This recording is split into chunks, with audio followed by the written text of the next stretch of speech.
예, 오늘은 하나님을 만나기 위해 해야 할 일이라는 말씀의 제목을 가지고 좀 함께 좀 은혜를 나누고자 합니다. 계속해서 출애굽한 이스라엘 백성들의 여정을 따라가고 있는데, 이집트에서 나온 지요 이스라엘 백성들이 3개월의 광야 행진 끝에 시내산에 다다릅니다. 이 시내산에서 그들은 지금 특별한 체험을 하게 됩니다. 그것은요, 이제까지 말로만 듣던 여호와의 임재를 경험하게 됩니다. 그런데 이 놀라운 경험을 앞두고요, 여호와께서 모세에게 특별한 당부를 하십니다. 우선은 모든 백성에게 성결을 명하십니다. 성결을 위해서 옷을 빨게 하고 여호와의 임재를 기다리며 이틀을 준비하는 마음으로 보내라고 합니다. 그리고 두 번째로는 여호와께서 임재하시는 시내산에 경계를 정하고 그 경계를 넘어서 여호와를 보겠다고 올라온 사람이 없게 하라고 하십니다. 그리고 세 번째로는 여호와께서 임하신 셋째 날을 기다리며 여인을 가까이 하지 말라고 합니다. 이는 성적인 관계를 자제하라는 뜻입니다. 여러분, 천지의 창조자이시자 온 우주 만물의 주인이신 여호와 하나님을 만나는 자리에 대충 하고 나간다는 것, 그건 말이 안 됩니다. 특별한 준비가 필요합니다. 그래서 여호와께서 직접 모세에게 준비할 사항을 말씀하십니다. 근데 여러분, 하나님께서 말씀하실 때에는요, 다 이유가 있습니다. 물론 아무리 지혜로운 사람도요, 그 이유를 다 알 수는 없습니다. 그래도 여러분, 하나님의 명령은요, 이유를 몰라도 순종하는 것이 지혜입니다. 그러나 할 수 있는 한 우리는 최선을 다해서요, 그 이유를 깊이 생각해 보는 것이 우리에게 유익합니다.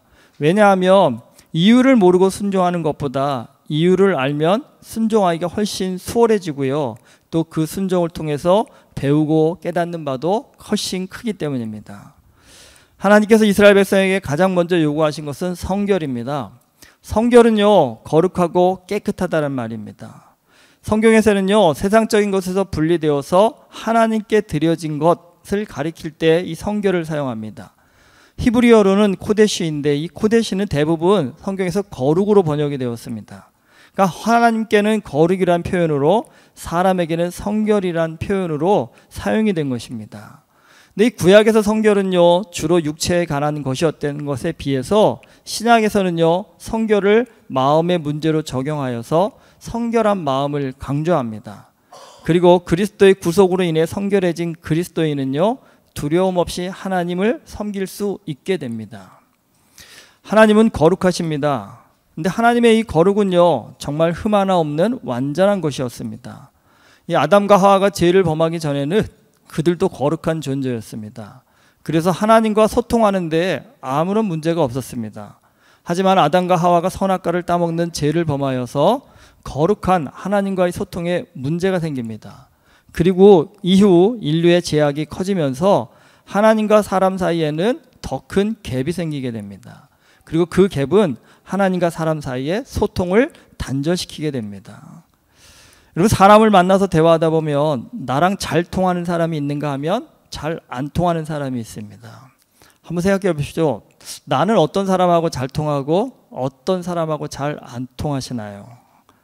여러분, 통하냐 안 통하느냐, 이거 뭐가 결정을 할까요? 통하냐 안 통하냐를 결정하는 것은 여러분, 가치관입니다. 사람이 서로 가치관이 비슷하면요, 잘 통하지만 가치관이 다르면요, 잘 안 통합니다. 여기 여러분, 한 사람은 술을 굉장히 좋아하고요, 한 사람은 술을 싫어한다고 한다면 술로 대화가 통하기는 어려울 겁니다. 그리고 한 사람은 믿음을 삶의 중심으로 삼는 반면에 한 사람은 세상적 가치를 중심으로 삼는다고 한다면 이 두 사람도요, 대화가 통하기는 어렵습니다. 대화가 통하려면요, 상대방의 가치를 알고 사실은 그 가치를 맞출 수 있는 사람이 진짜 능력자입니다. 근데 그렇지 않으면요, 대화가 통하기 어렵습니다. 나는 누구를 만나도 대화가 잘 안 통해요. 이유는 간단합니다. 내가 고집이 센 겁니다. 네가 나한테 맞춰, 나는 너한테 맞출 생각이 없어, 이러면 대화가 안 되는 겁니다. 그런데 상대방이 무엇을 좋아하는지, 어떤 것에 관심이 있는지를 파악하여서 거기에 잘 맞출 수 있는 사람은요, 누구를 만나든지 대화가 통할 수 있는 사람이 됩니다. 성결이라는 것은요, 거룩한 하나님과 소통하기 위해서 우리의 가치를 어디에 두어야 하는가를 말씀하십니다. 하나님은 거룩을 말씀하시는데 그 앞에서 나는 세속적인 욕망을 말한다고 한다면요, 이건 대화가 안 됩니다. 간혹가다 좀 우리 하나님을 믿는 분들도 하나님 돈 좀 많이 벌게 해주세요. 로또 번호 좀 알려주세요.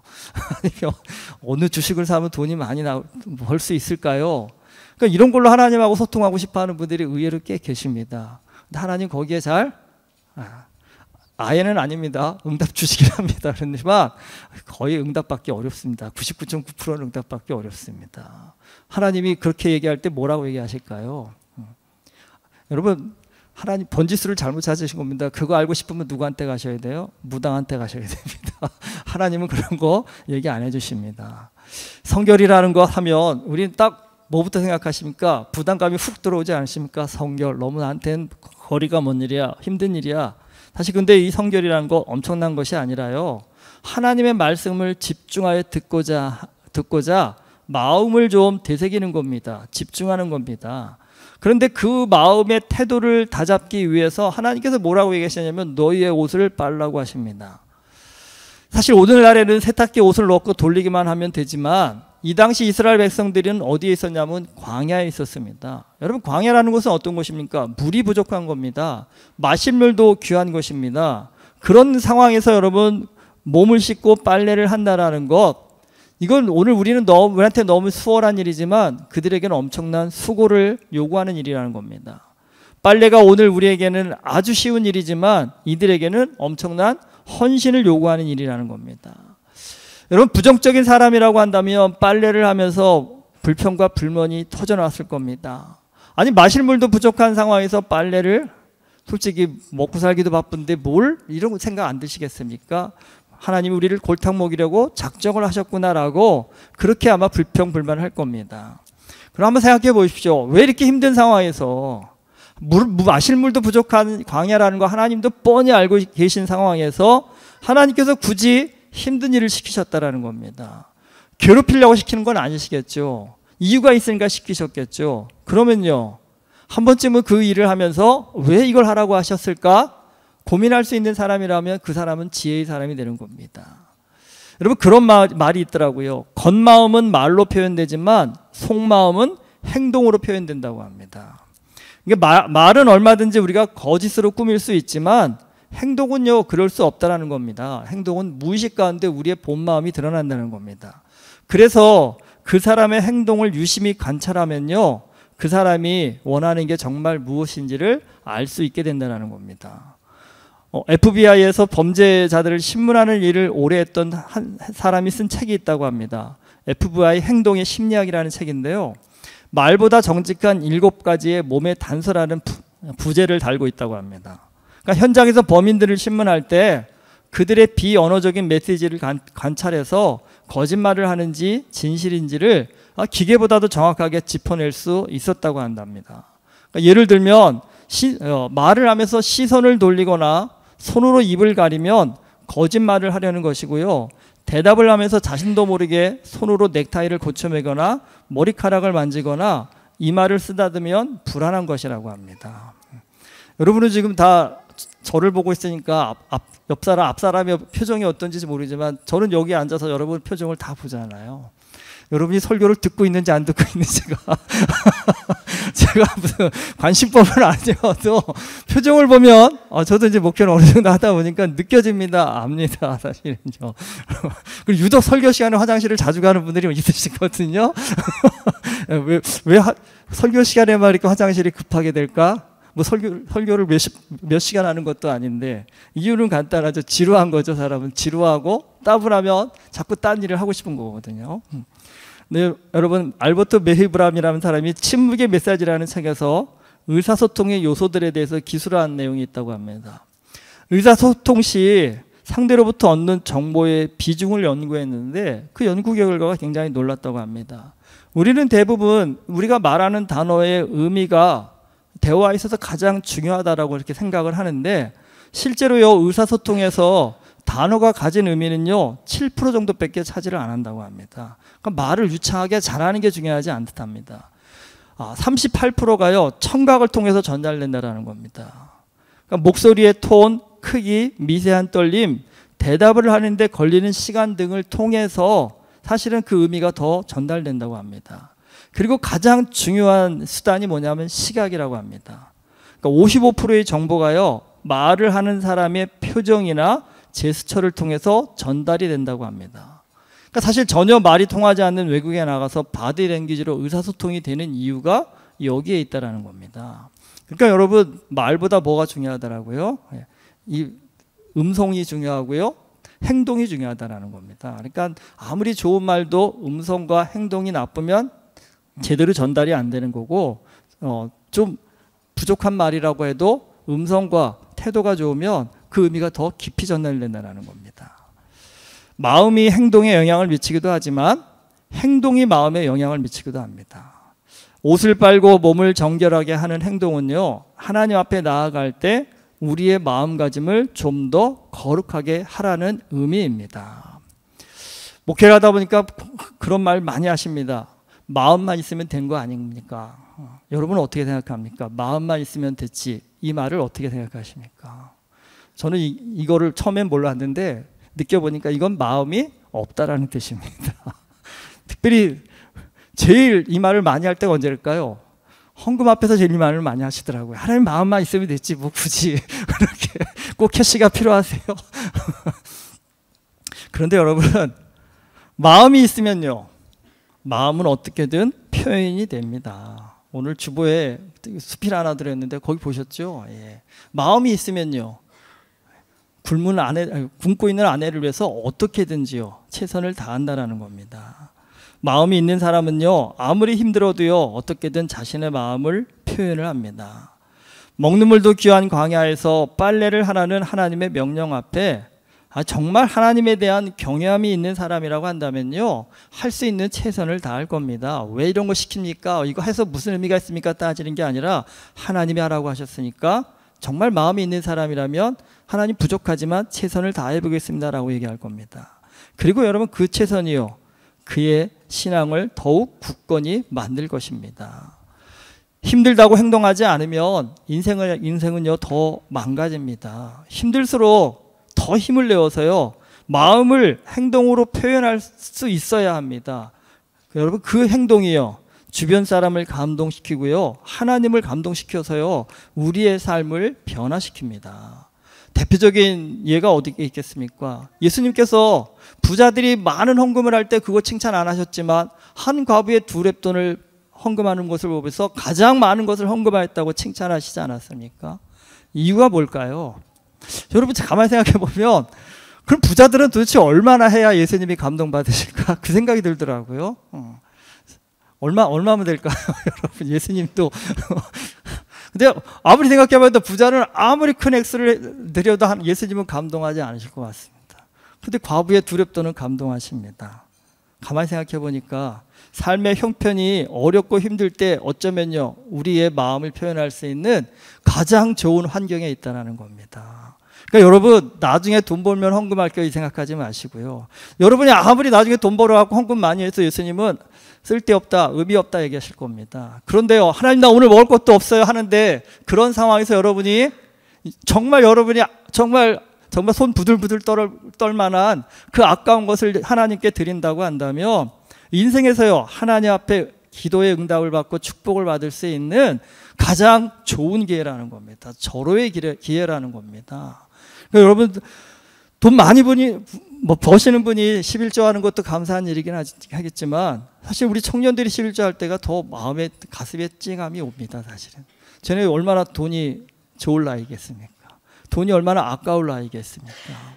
여러분, 상황과 형편을 어렵다고 생각하지 마십시오. 어려울 때 하나님 앞에 축복받을 기회입니다. 어려울 때 마음을 드릴 수 있는 기회입니다. 나중에 아무리 돈 벌어가지고 많이 내보셔야 하나님이 축복 안 해주십니다. 그때 가서 후회하지 마시고요. 힘드실 때, 어려울 때 지금 한번 마음을 표현할 수 있는 그런 믿음의 결단을 해보십시오. 그 행동이 우리의 삶을 변화시키시고 하나님의 축복을 주는 역사가 일어나게 될 줄 믿습니다. 빨래를 하고 몸을 정결하라고 하시면서 하나님은 시내산의 경계를 정하시고요 그 선을 넘지 말라고 하십니다. 어떻게 생각하면 하나님께 좀 더 가까이 나아가는 것이 좋은 건 아닐까요? 이렇게 질문할 수도 있습니다. 하나님을 눈앞에서 볼 수 있다고 한다면 우리의 믿음이 더 커지지 않겠습니까? 그런데 굳이 왜 경계를 정하고 그 선 넘지 말라고 하실까요? 이 코로나 팬데믹을 거치면서 사회적 거리두기라는 용어가 대두가 되었습니다. 그런데 여러분, 인간관계에 있어서도요, 안전거리가 필요하다고 합니다. 인간관계를 잘 맺어가는 방법 중 하나가요, 선을 넘지 않고 자신의 분수를 아는 것이라고 합니다. 가끔 부모와 자녀 관계가 친구처럼 가깝다라고 얘기하시는 분들이 있는데, 여러분, 부모와 자녀가 친구처럼 가까워도 본질적으로 친구는 될 수가 없습니다. 그러니까 친구처럼은 될 수 있어도 친구가 될 수는 없습니다. 왜 그럴까요? 부모와 자녀 간에는요, 각자 지켜야 할 자신의 선이 있기 때문입니다. 하나님과 사람 사이에도요, 지켜야 할 선이 있습니다. 아담과 하와가 선악과를 따먹은 것이 큰 죄가 되는 이유가 바로 이 선을 넘었기 때문입니다. 에덴 동산에서요, 하나님과 사람은 별 차이가 없었습니다. 하나님과 사람을 구별하는 유일한 경계가 뭐였냐면 선악과였습니다.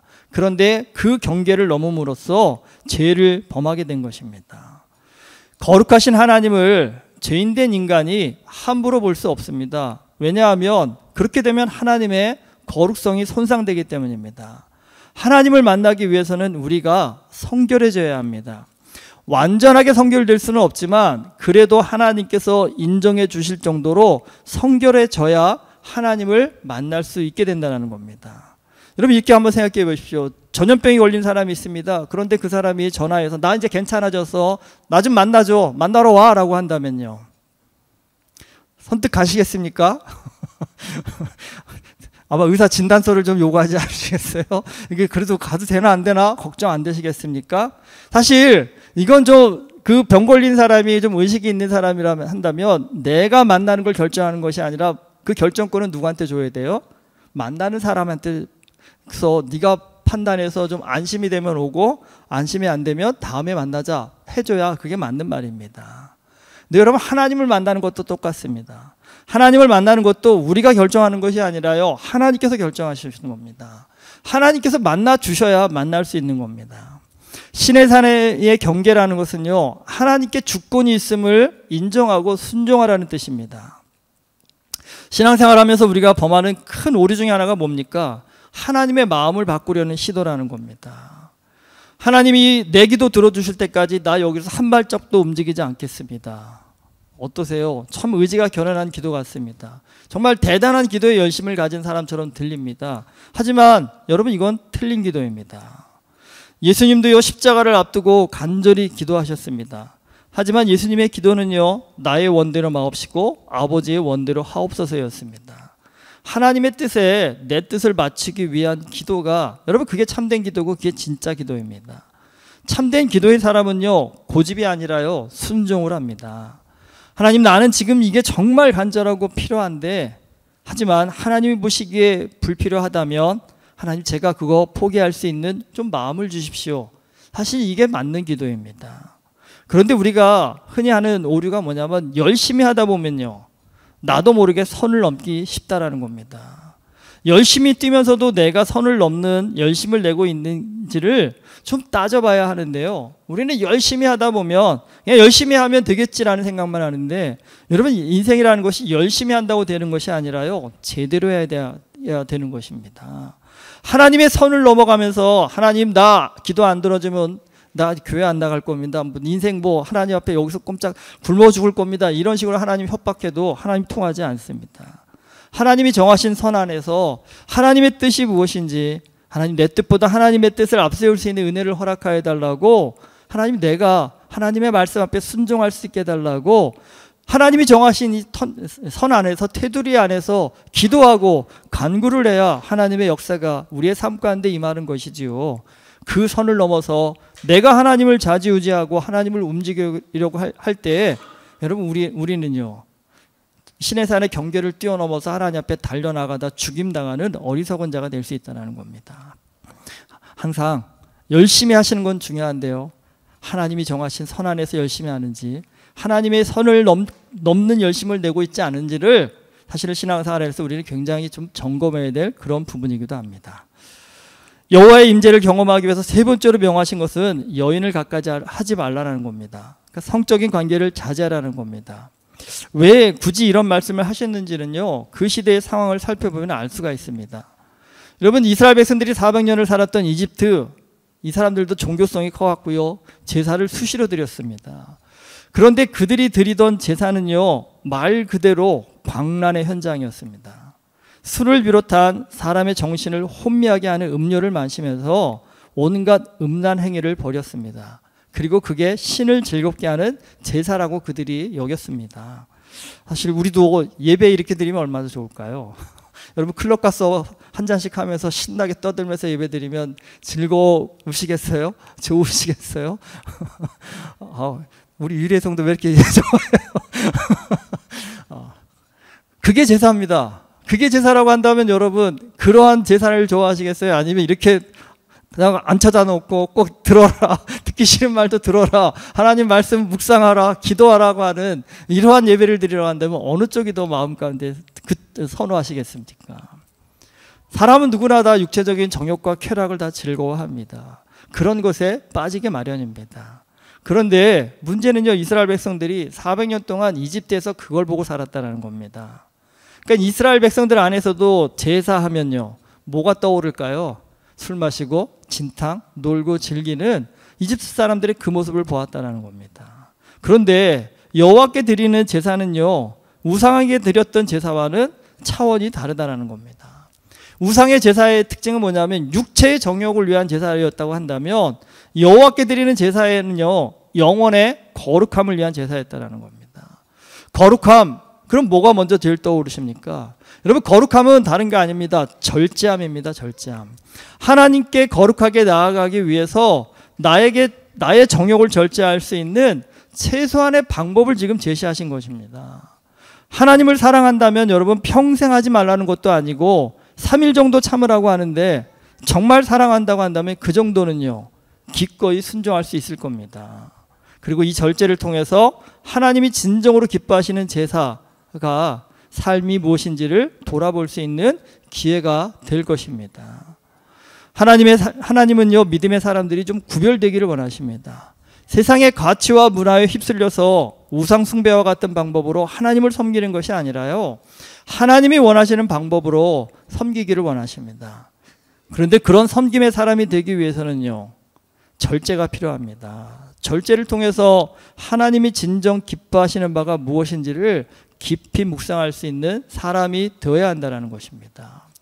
믿음은 다른 데 있는 것 같지 않습니다. 생각이 좀 깊어져야 되는 것 같습니다. 믿음은 생각을 좀 폭넓게 해야 되는 것 같습니다. 그냥 내 상식과 내 가치와 내 뜻대로 행하는 그러한 삶이 아니라, 나는 이걸 원하는데 하나님은 이걸 다른 걸 원하신다 한다면, 그 하나님이 원하시는 것을 위해서 나 자신을 복종시키기 위해서 치열한 싸움을 벌여가는 것, 여러분, 그게 믿음의 과정이고 또 신앙의 훈련이라는 것입니다.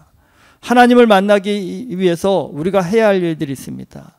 오늘 첫 번째로 성결한 삶을 추구하라고 하셨습니다. 그리고 하나님이 정하신 선 안에서 자유해야 한다는 겁니다. 그리고 절제하면서 하나님의 뜻을 묵상할 수 있어야 한다는 것입니다. 하나님 만나고 싶다는 분들이 굉장히 많은데, 생각보다 여러분, 만나기 위해서 준비의 과정이 필요한데 준비는 안 하고요, 만나고 싶다고만 하는 사람이 의외로 많으십니다. 오늘 우리 자신도 그렇지 않을지 좀 되돌아보셔야 합니다. 이건 마치 공부를 안 하면서 하나님 나 성적 잘 받게 해주세요, 좋은 대학 가게 해주세요가 마찬가지가 아닌가라는 생각이 듭니다.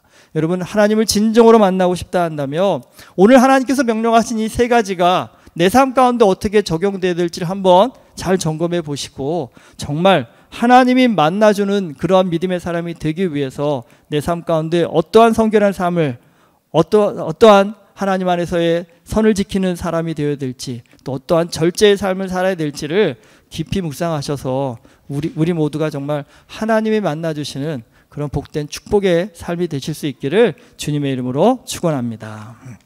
기도하시겠습니다. 죄인된 우리가 하나님을 만날 수 없습니다. 하나님께서 우리를 만나 주셔야 합니다. 그런데 그 하나님께서 우리를 만나 주시겠다고 우리에게 요구하신 것들이 있습니다. 성결함입니다. 하나님의 뜻 안에서 선을 지키는 것입니다. 절제함입니다. 아버지 하나님, 오늘 내 삶 가운데 하나님 이 믿음의 훈련을 허락하여 주시옵시사 나도 잘 하나님의 뜻 안에서 잘 훈련받게 하여 주셔서 정말 하나님이 만나주는 그런 복된 믿음의 사람, 하나님을 만날 수 있는 축복의 사람 될 수 있도록 내 삶 가운데 성령께서 나의 삶을 주장하시고 인도하여 주시옵소서. 예수 그리스도의 이름으로 기도드립니다. 아멘.